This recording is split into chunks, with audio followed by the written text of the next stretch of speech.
tujuan konseling. Sebelum menentukan tujuan, yang pertama kali dilakukan yaitu penyusunan tujuan dalam konseling karir.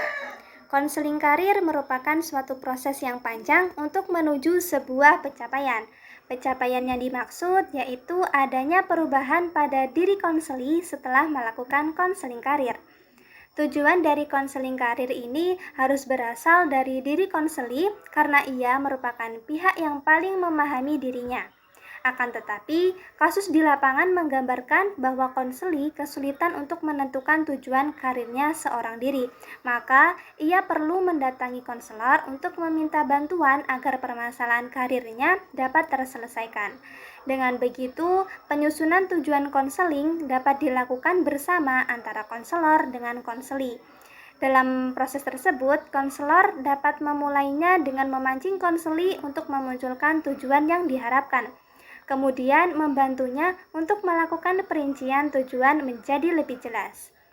Penyusunan tujuan dalam konseling karir hendaknya sederhana tetapi mendalam, agar konseli dapat dengan mudah mencapai tujuan tersebut. Dalam proses penyusunannya ada dua hal nih yang perlu diperhatikan, yaitu yang pertama, harapan konseli setelah melakukan konseling karir. Yang kedua, cara konseli untuk mencapai tujuan yang telah ditetapkan. Tahap penetapan tujuan konseling karir diletakkan di awal proses konseling gunanya untuk memberikan arahan proses konseling, memberikan dasar pemilihan strategi dan intervensi dalam konseling, serta sebagai dasar untuk melakukan evaluasi. Teknik-teknik intervensi. Untuk dapat melakukan konseling karir dengan baik, maka perlu menggunakan teknik-teknik intervensi. Dan konselor pun harus memahami setiap teknik agar konseling karir yang dilakukannya dapat berjalan dengan lancar.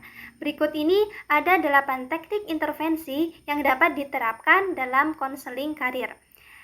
Teknik intervensi yang pertama yaitu Improving Career Time Perspective atau ICTP. Antara siswa SMA dan mahasiswa tingkat akhir mungkin memiliki persepsi yang berbeda nih tentang karir. Ketika mahasiswa tersebut diminta untuk kembali ke masa-masa saat ia masih SMA dan diminta untuk mengingat kembali pemahamannya tentang karir, mungkin saja persepsinya akan sama dengan persepsi siswa SMA tersebut.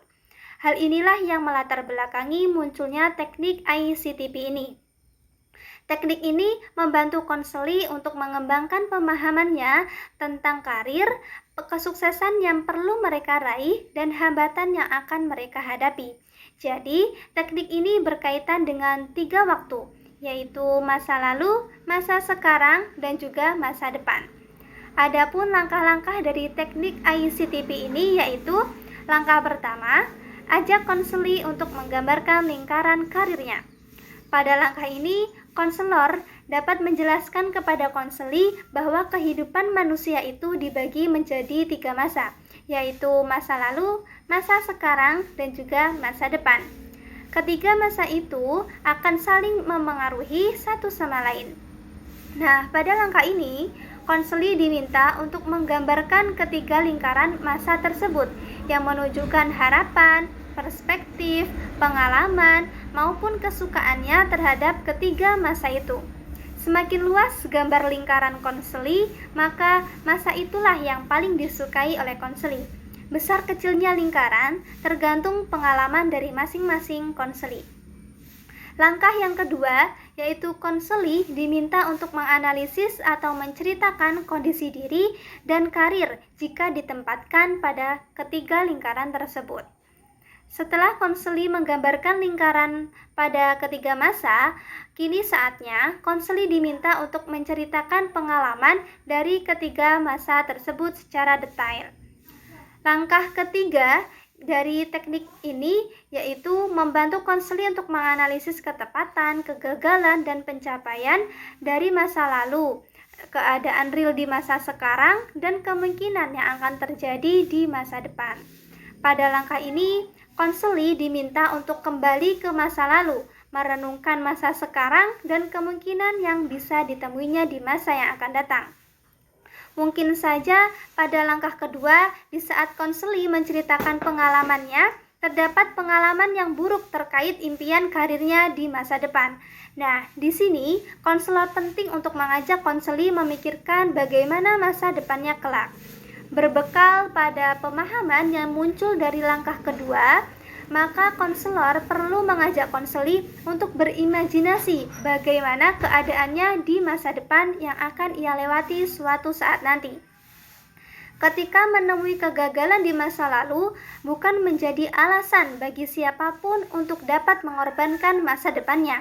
Biarkan masa lalu menjadi cerita dan pelajaran untuk masa sekarang, agar masa depan menjadi lebih baik lagi. Langkah keempat atau langkah yang terakhir dari teknik ICTP ini yaitu mengajak konseli untuk menyusun rencana baru yang lebih produktif untuk mencapai masa depan yang lebih baik lagi. Rencana yang disusun berdasarkan kesepakatan antara konselor dan konseli, di mana konseli sebagai perencana utamanya.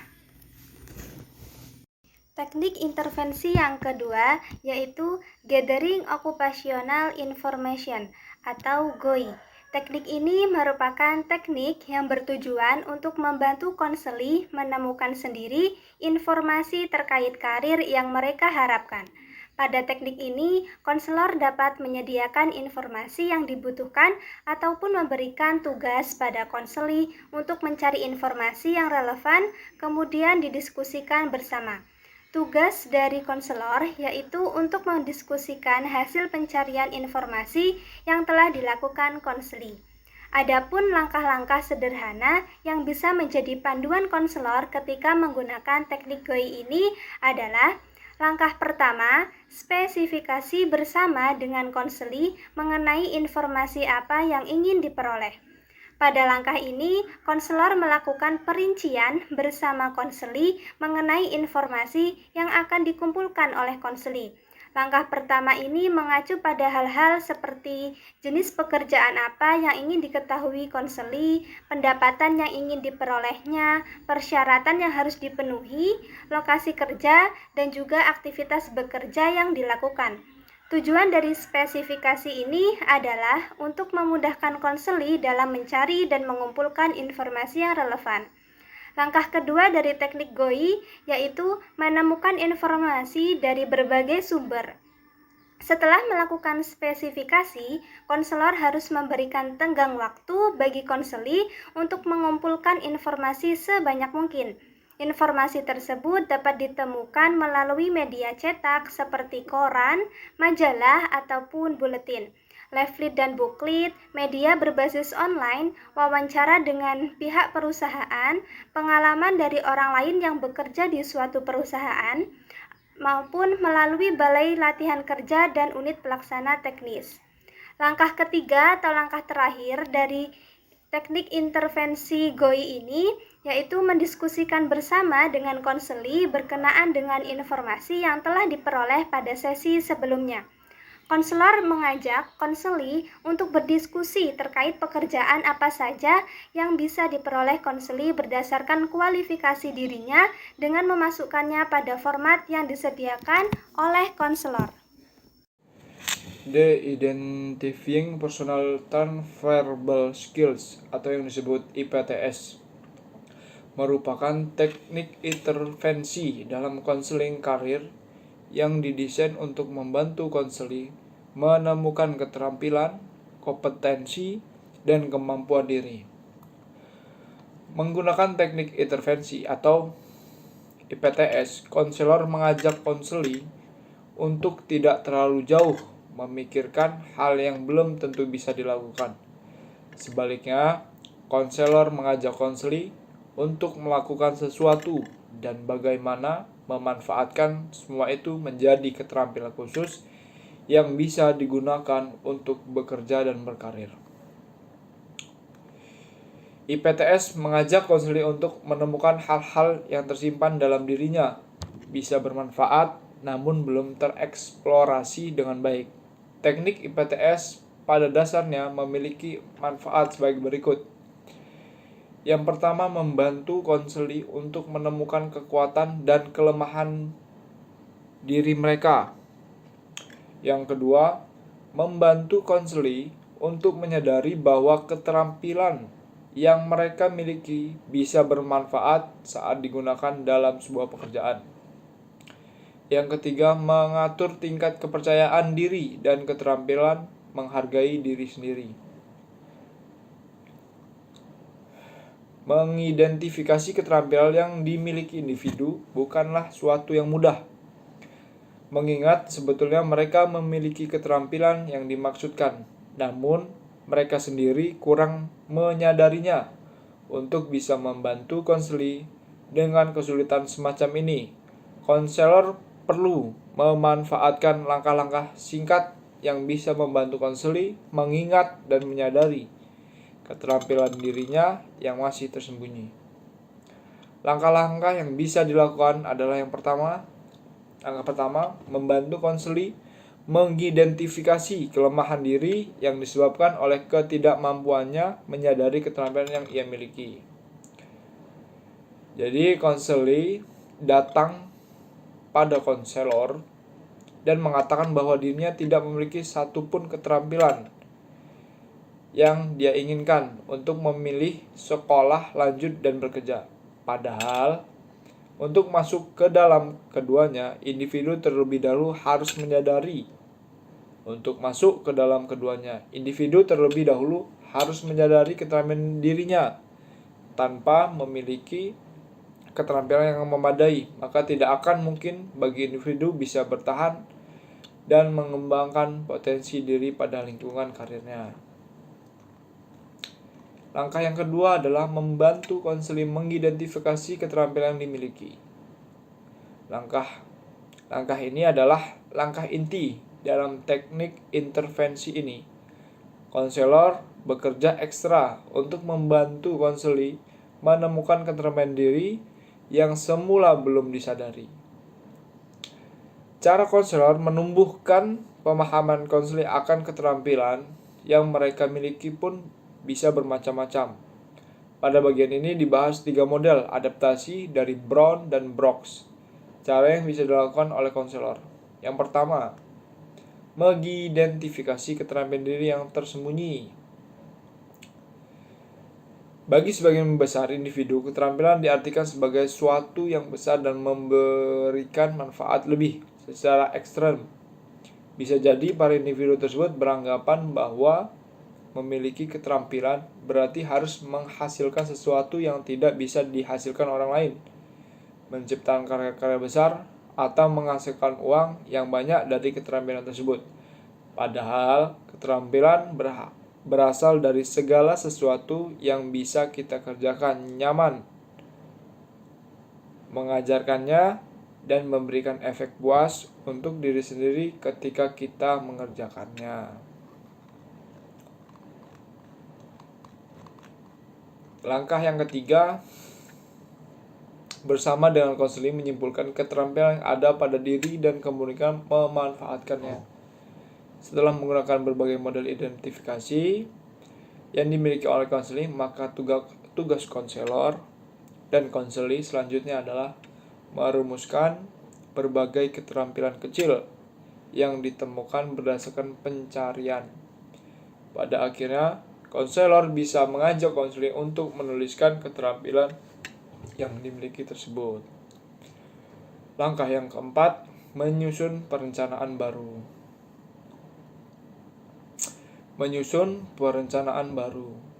Keterampilan yang sudah tertulis pada langkah tersebut pada akhirnya harus didiskusikan bersama oleh konselor dan konseli. Diskusi mengarah pada bagaimana menyusun rencana baru terkait dengan keterampilan yang telah ditemukan. Contohnya, memiliki keterampilan berbicara di depan umum.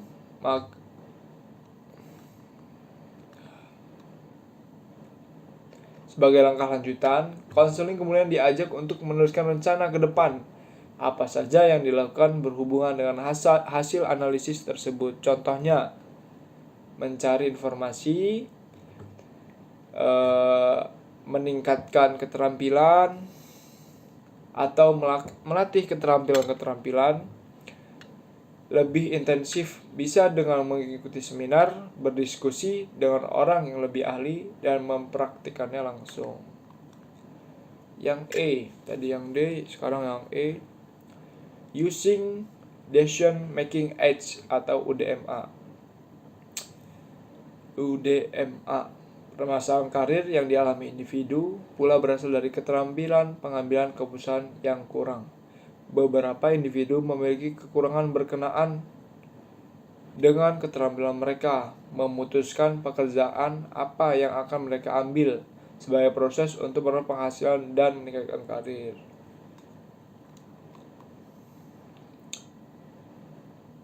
Teknik intervensi using decision making aids UDMA merupakan teknik intervensi dalam konseling karir yang dipilih dan dilakukan dengan tujuan membantu konseling untuk memiliki keterampilan pengambilan keputusan terkait karirnya. Jadi di UDMA ini konseling itu bisa lebih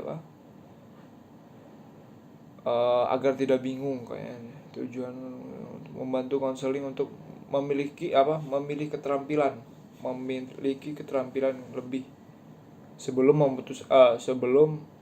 memiliki keputusan gitu.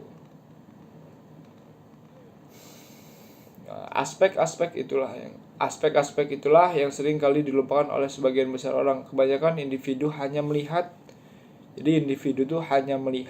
secara kasat mata pekerjaan apa yang bisa dimasukinya setelah lulus sarjana.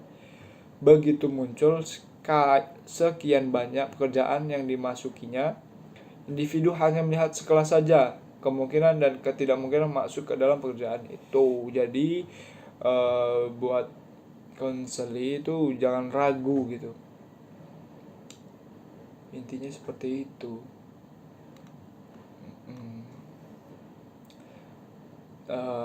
Di teknik menggunakan teknik apa UDMA, konselor dan konseli bisa memperoleh keuntungan sebagai berikut. Yang pertama, terbukanya wawasan konseli bahwa pilihan yang banyak memerlukan analisis yang mendalam untuk bisa sampai pada pengambilan keputusan yang tepat. Yang kedua, menumbuhkan pemahaman konseli untuk memahami aspek-aspek dalam setiap pilihan karir yang bisa diambil. UDMA mengajak konseling untuk memiliki pemikiran yang komprehensif terkait pilihan karir. Bahwa pilihan karir tidak bisa diambil begitu saja tanpa pertimbangan yang matang. Sebagaimana teknik intervensi dan konseling karir lainnya, UDMA juga dilakukan dengan langkah-langkah sebagai berikut. Yang pertama, bersama dengan konseling mendaftar kemungkinan karir yang akan ditempuh. Bisa pilihan pekerjaan, bisa pilihan studi lanjut, atau bisa pilihan karir lainnya. Langkah yang kedua adalah melakukan analisis berbagai aspek pilihan karir yang tersedia. Jadi dibuat bagan gitu. Jadi dibuat bagan, kita mau bekerja di mana, gajinya berapa, jarak rumahnya berapa, keamanannya, kesempatan berkembangnya, dan tingkat privilege itu. Jadi jangan asal memilih pekerjaan, jangan asal memilih karir. Langkah yang ketiga adalah diskusi tampilan table. Adalah langkah yang harus dilakukan oleh konselor bersama dengan konseli selanjutnya. Diskusi ini bertujuan untuk menganalisis mengapa konseling mencantumkan sekian penilaian untuk masing-masing aspek. Berikut mempertimbangkan kelebihan dan kekurangan masing-masing pilihan karir. Seperti itu. Ya, langkah yang keempat adalah munculnya kemungkinan pilihan karir yang akan diambil. Sebelum sampai pada pengambilan keputusan karir, konselor mengajak konseling untuk menulis daftar kelebihan dan kekurangan masing-masing pilihan karir. Hasil diskusi membandingkan lebih jeli, menemukan alternatif untuk kekurangan, dan mengambil keputusan setelah memulai melalui proses tersebut. Yang F, Literal Thinking in Career Counseling, LTICC. Selain apa yang sudah digambarkan pada bagian-bagian sebelumnya mengenai permasalahan karir, kadangkala individu memilih permasalahan karir. Wawasan yang sempit itu membuat mereka pada akhirnya larut pada keinginan pilihan karir yang penuh keharusan. Sebagai contoh, saya ingin menjadi dokter, sebab profesi dokter adalah profesi yang sangat baik. Pendapat seperti itu mempersempit pilihan karir individu. Bagaimana tidak? Individu seperti ini memiliki wawasan yang sangat terbatas akan profesi yang dianggapnya baik dan mulia. Individu yang bersangkutan hanya menganggap dokter sebagai profesi dengan pekerjaan yang baik, sedangkan profesi lainnya mungkin saja tidak dianggap demikian. Padahal semua profesi pasti, menurut saya, profesi yang baik itu semua profesi mungkin baik. Yang menurut saya paling baik adalah sebagai guru. Kenapa? Karena ilmu yang kita dapat dari seorang dosen dan kita menjadi guru akan kita salurkan kepada murid, dan murid itu bisa menyalurkan lagi kepada saudaranya, bermanfaat. Jadi sebagai guru itu profesi guru itu bermanfaat buat, yang pertama buat muridnya. Siapa tahu muridnya bisa menjadi orang yang lebih dari gurunya, seperti itu. Menurut saya profesi yang paling mulia menurut saya itu sebagai guru. Ya bisa disebut juga guru itu pahlawan tanpa tanda jasa, menurut saya seperti itu sih. Adapun langkah-langkah pelaksanaan teknik intervensi LTICC berikutnya adalah: yang pertama, mengidentifikasi pola pikir yang salah dari konseling. Tugas cara berpikir yang kurang benar dari konseling terkait pilihan karirnya. Pola pikir tidak benar ini bisa berupa keyakinan dan salah akan diri sendiri, pandangan yang kurang luas terhadap berbagai pilihan karir, maupun tidak adanya pilihan yang bervariasi terkait karir yang disebabkan oleh ketidakmampuan konseling berpikir lebih konstruktif akan pilihan karirnya. Jadi itu sebenarnya itu di judul ini nih peluang itu banyak gitu. Nggak harus jadi dokter, nggak harus jadi guru, nggak harus jadi polisi, seperti itu. Masih ada pilihan-pilihan karir lainnya gitu. Ya seperti pengusaha gitu, seperti arsitektur mungkin, seperti itu. Jangan kita beranggapan ya polisi tok gitu, ya dokter tok gitu. Kalau nggak jadi dokter nggak mau jadi apa-apa, kalau nggak mau jadi polisi nggak bakal bisa jadi apa-apa. Tidak. Kaya itu sebenarnya menurut saya itu tidak hanya dilihat dari materi itu. Kaya itu menurut saya dilihat dari pola pikirnya, tingkah lakunya, dan bagaimana cara dia memanage orang tersebut gitu. Langkah yang kedua adalah mengajak konseling memperluas pola pikir. Ini sama yang saya bilang tadi gitu. Jangan hanya pilihannya satu aja gitu. Kalau polisi jangan, kalau bisa banyak gitu pilihan kita itu. Langkah yang ketiga, menyusun rencana yang lebih baik. Nah, jika dikaitkan dengan contoh makalah yang G, guided fantasi. Guided fantasi ini, beberapa individu banyak pula yang tidak memiliki keterampilan penyesuaian diri yang baik. Jika dikaitkan penyesuaian dimaksud guided fantasi, GF merupakan salah satu teknik intervensi dalam konseling karir yang digunakan untuk membantu individu-individu dengan kesulitan penyesuaian diri. Teknik ini berusia sangat tua, sekitar 60 tahunan yang lalu, dan diperkenalkan Scofford 1989. Model dari Givi adalah mengajak konseling untuk menyadari dirinya pada masa sekarang menyadari keberadaan karir dirinya, dan membuka wawasan bahwa apa yang dilakukan konselor saat ini tidak benar.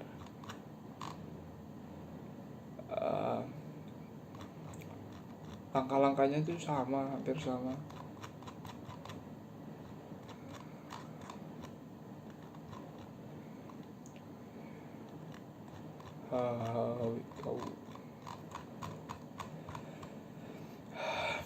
Yang adalah homework. Homework merupakan teknik pemberian pekerjaan rumah oleh konselor pada konseli, seperti yang dilakukan oleh guru pada muridnya, dosen pada mahasiswanya, atau atasan pada bawahannya. Pekerjaan rumah diberikan dengan tujuan untuk memberikan kesempatan pada konseling berlatih dan memperoleh pengalaman lebih banyak di luar sesi konseling, memunculkan kemandirian dan memupuk tanggung jawab konseling. Homework yang maksud menekankan ulang bahwa permasalahan karir yang dialami oleh konselor sepenuhnya merupakan tanggung jawab konselor, bukan konselor. Konselor hanyalah pihak profesional yang berusaha membantu konselor menemukan penyelesaian masalah karirnya.